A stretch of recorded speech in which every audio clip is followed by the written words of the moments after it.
Hello guys, welcome back to RJ Coding Tips. Ngarang koina Python indentation, Python keywords amadi Python operators khangkraba matungda makha tarapo oina ngasigi Python input operation aduga loinana Python expressions aduga type conversion sisingse koi ngasigi oina video sida naina jadani aduna koi punna computer screen da yingminarsi.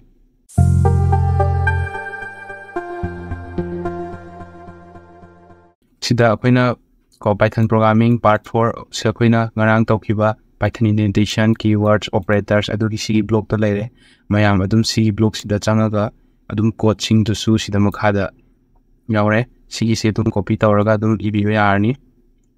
aduna akhoi nga sigi topic video topic to da mayam silasi sida file ama semge .04.py okay ngasi to go video ki topic isaram ge Python input operations.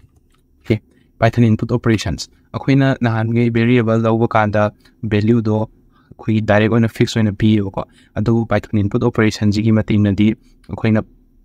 nasai gi variable do gi value do change to ba haibidi akoina pami ba gi atugi matung ina change to ba yagani ahan mada sumaina haisi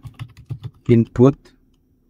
ko bear option na bagi tamang akoina lawdoi ni sida input haigani ko input sida koina enter your name haide sida koina name to ibi aduni ko sigi matung na koina print out sigi input bear se ko span la aduga code se run tawraga yengsi okay sida man enter your name hare ko agi mi Rajit se apke sida print tawre ko Rajit and ko sigi kitang phajahan genga hai taragadi sumaina your or my haisi my name is ko handus input bear jala ditadi code run tawu kanda sida Rajit amgi ge sida my name is Rajit arakon so I tell gana koi gi sigi variable se sigi sida ngasai gi akoina apanba value do user na input to handre ne ko cg2 kana Python input operations har khangne input operations sigi bating na akoina apami ba value adagi string wagera adagi integer wagera float wagera any pb adune ko atubu sigi input se sije ayama matam da ma string do ina lakane ko by default in string ga lagani ko string by default haibidi masana ahanda logo kanda sije kui string on a logo ne ko adubu sije string logi bagi matung ina akoina atopa value athopa yai ba di integer on to ke hierga kai hapkani float on to ke harana kai hapto no do yengsi ko input var se sida da I have ke ko input var I sida na in hapkani ko handle aduga input analani in input enter your age and ko so sumaina input laga enter your age and lakani ko sina koina nasai gi sidadi string pi ba ya roi ba ko aduga string pi tar gadi error thoglani aduga sida number ina lodine ba ko aduga print out si my age is input varies with sigi run tau si run tau bukanda ma enter your name hare ko name se koina Thoiba hajalasi sida my name is Thoiba and enter your age is 26 hours the my age is 26 and la ko sumai to dana I adu do am kazu run to ring si ko run to bukanda sida koina Thoiba sida 45 hapsale ko the my name is 45 na la haibidi 45 se string oina sat khrani bu ko sida error thoi bu ko adu enter your age habu ka sida aina age sina sidoina Thoiba se hapsan ge sida namu sida man error oina invalid ka hare ko invalid literal hai haibadi ngasai gi thoiba sa sidi string ne ba adu bu koina sida ka haina integer da pisalu re ba ko aduna la ra ko ne ba ko so to dana lai okay guys sida koi gi Python input operation se sida ayam loire haibadi atai di ke syam kana lu ba yaw di sida ayam loina mak la kani adu sije koina atop ma yeng hog ya ta gadi ko float var hai float variable ne log se float variable da di mu float hairaga ngasai gi input se ko kwen float lo ya na ne ko sita enter any ko floating one number haise floating number make the easy doi taragadi sida print tawdini kai print tawdeba float mesh ko sigi se comment output saga duga run tawsi sida floating number sigi 34.5 and haiba kanda sida error tho oibu ko sumain tawdana la ani sigi mayam singje data type ame da koina change tawba yagani aduga adugi data type to hi matungina koina input se piba yanga yadani ko sibukta mayam Python input operation se gyan tarani haina lawjarage aduga sigi makha tarpo oina akhoi ngasigi video gi next topic ta Python expressions ayuni ko Python expression se kai layi yengsi sida ahan bada infix haibam ne adagi next ta infix haibam ne ani sudala prefix haibam ne aduga ohum subadana postfix haibam ne lakani ko sigi se okay sida infix ka prefix ka postfix ka se kai khenna ge habadu yengsi sida num1 lauge num1 sida 5 hapsala num2 lauge num2 general 4 hapsala num1 ga num2 was no sida koina num3 habsida thaba ma tawdore ko kai thabuk tawsi ge habu matamda num1 siga num2 siga khaidona re ko aduga print tawdini kai print tawdeba num3 ge print tawdini ko adu taragadi sigi koina nasai si operation je habadi sigi koi operator myam lai gre ko koi ngarang koina operators myam khana gre alda sigi arithmetic operators tam minus habadi subtraction se sigi marak ti awai ko habadi ko the operator is between the array operand ko habadi si ngasai gi num1 ga num2 je operand ka we ko habadi operation bam thok ka dawriba magi kano the variable to natraga value to operand ka gani aduga ngasai gi operator do sigina koina ngarang types of operators mayam tamkre adu dagi loropani sigi se koina infix hai taragadi ko ngasai gi infix sida mag operator ja between the operand la gidam ne ko sigi bu koina infix expression ha khangna rani ko next time prefix habam la ko prefix sigi prefix sida na mo khoi num4 have ma identify tawge sida ko koin prefix hai taragadi magi operator ja habidi magi operator se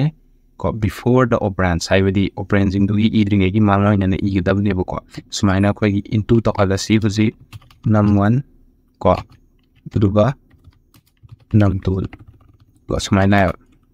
sigi sina khoi gi prefix to ne ko koi hojiki oina di Python print tawda di yaureba ko kaino da moji data structures koi atopa section amani sigi da yaurakane ko hojiki oina di moise sigi operation jing ji di koi normal oina tawwa operation duga mana deba ko moi expressions oina laibane ko aduna hojiki oina di si print tawda error tholakani aduna print ti tawjara maroige the operator is ko before the operands si s option ga okay sida man ha to operator is before the operands ko ma na igane adugi makha tarap ko ina num5 ta ko sindamu kamai ini num1 num2 aduga sigi se maning don hapa ge ko aduna takpadi si se maning da la hamina ma le postfix ka we ko sigum basina postfix expression thar ga khangna dani ko aduga sigi se the operator is ko after the operands ko smai la ne si sing sing ni koina mangon da leiba Python gi expressions haiba sing do okay si book da koina Python expressions amadi Python input operations khambi re sigi makha tarak poina khui type conversion am gains type conversion da kedoge hab matam da asai gi koina string ga kaigumba string siga integer siga plus to fanabadi yada bani na ko koi gi string do integer do thokpa natraga integer do string do thokpa kan adu mana la kan ko de float ka integer ga se koi data type ani marakta operation to ya de bu ko aduna adu yana bagi damakta ko type conversion je sina raga koi na operation bang thokane bu ko kumane tawge na koi example bi re yengsi sidan na sai gi koi na mathak to yengi ba kan da input var haraga I da bu kan ji da in hapaga si se ꯁꯤꯁꯦ ꯑꯩꯈꯣꯏꯅ ꯑꯗꯨꯝ type ꯀꯟꯚꯔꯖꯟꯅꯦꯅ ꯂꯧꯕ ꯌꯥꯏꯑꯕꯀꯣ ꯑꯗꯨꯅ ꯑꯩꯈꯣꯏꯅ ꯃꯈꯥ ꯇꯥꯔꯛꯄꯗ ꯁꯤꯗꯩꯁꯤꯗ ꯁꯤꯒꯤ ꯑꯦꯛꯖꯥꯝꯄꯜꯒꯤ ꯑꯣꯏꯅ ꯅꯝ 1 ꯂꯧꯒꯦ ꯁꯤꯗꯩꯁꯤꯗ input ꯊꯥꯖꯟꯒꯦ input ta changhansi input ta kai changhansi ge enter a number ama changhansi si number se changhalaga koina num 2 da namu atopa nam losi enter another number and there nam changhansi changhale aduga num 3 ta ko num 1 plus num 2 de thamsi aduga print haraga num 3 lakhs sise run tausi mana enter number ama changhanloi number jaina 3.5 lawe number atopa mam khaloi ko number se aina 1 lawe sita smaina khoi kai tarake ha matamda 3.51 an chat khreba ko habidi si string doina lakhre ko mayam khangi ko sise kasai koina habdo by default di kai leba string da leba ko aduna ngasai hi sigi number ama laure number se koina kya no sida 3.51 3.5 na pisale aduga plus tawrakpa kan di yo maning da chat khreb se ko plus tawra kan di kai chat khra ngai gi koi ko sida isi sumaina 3.5 siga ko 1 giga samjana grow na sumaina lai samjana gra kan 3.51 na sumaina phana output da thokpani ko si thoi aduna takpadi si string ne ado koina pabadi ke dawi number 1 ka thaini num 1 jiga num 2 jiga plus option ngi hamyo ko aduna koina sidai sida in option bi nyo ko in option ka anda mu kumaina la ke ingsi ko sigis de targadi si koina run tawge run tawbu kan da sida nam chamana na ki masing do isi 3.5 ka ko sidai ingsi sha error amala kai error la ko ge habi matamda man hai invalid literal for in with base have a 3.5 EBA deo we target the integer the koina integer ni value pi habani float pi san biadre ko we tar di sida mula le aduna koina sigi se float ta mo thok bi ne ko float on thok pi re aduga sisu mo koina float ta on thok ta ba ya ro lo ko nya ko mya adu target di sigi mo ran tau si ran tau roga chamana ba machine 3.5 hapsi aduga number atopada 1 hapsi the 4.5 tare ko adu target di koina 3.5 siga 1 ga plus tawragadi 4.5 type ko mem swai to da la ebo ko sigi output ta adunga sai koina in hapa kan da am error thoi ko aduna sai gi ma je point koina pinning he ta ri plot smile on bi dui ne ko smile la ni si matung da di koina data type atopa amaga hekta taw ya ne ko data type to sumaina koina type conversion ko iko sumaina ko gi float kana hapa asai sigi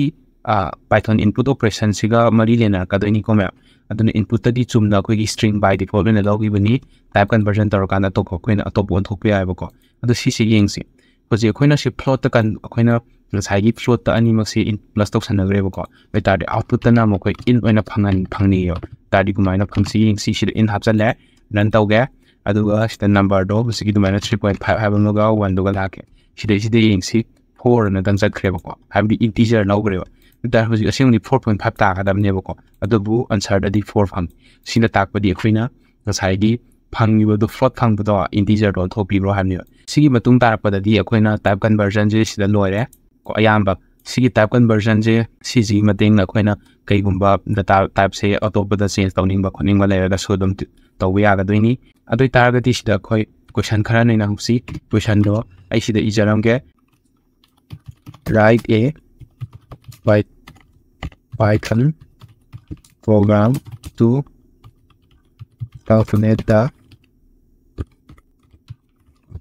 area of an rectangle ko kuina ko rectangle gi area puthona ba gidamakta Python program ma iyo ko stai float type cell weighing sai sigi sumaina logi bu sumaina float la holo ko magi area gidam to use float type for the length and the breadth ko area of rectangle bu to ke tar da di khoina length ka breadth ka changi adugi ko length ka breadth ka do ani do khoina float oina lo dio ko float no tar ga di answer da su float to print out na ba aduga ko store the data ko haibidi kuina husi hotliba value do hairse ko kuina husi hotliba do adugi value do hairsi store the value in area da ko aduga and print it aduga print out biro ko sigi sima yam chamba question ni sima am adul hayeni haina khanjai adugu na question atopa maga hapsa ge sidana mo write a Python program to calculate the area of kanagi area putok sige is circle hash sige ko area of circle ki area aduna sida pi do koina 3.14 lo biro ko aduga sida me am kano question sida amaga hapsan jarang ge ko sigi se ko accept values from the user da di sanana save ko magi values indo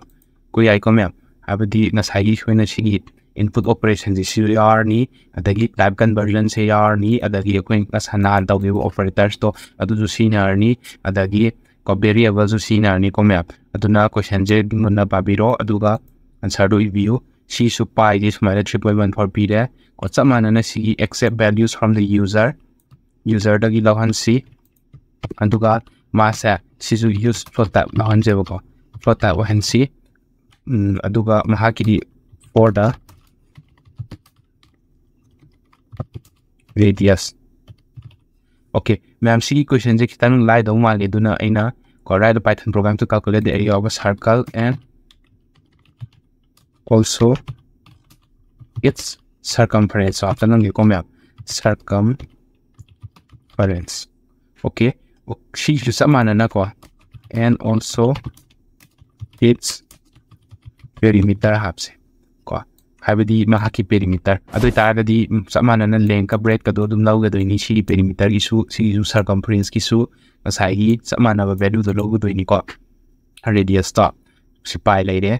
aduga si samana na si su store the value in area ka sina peri haba maga da hapsa lo aduga print ta hala si su samana na store the value in kanada be hapsan jige C area is circle ki area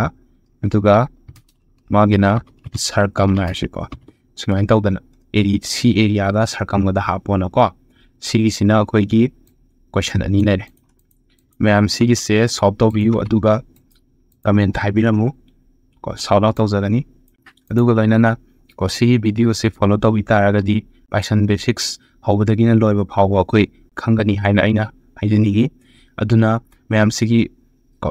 course sibu thawai yauna yengbiu aduga ko channel sibu subscribe to biramu like share to biramu aduga lainana comment to biramu sigi una di batan swaina luxin jarge ma'am thank you and goodbye.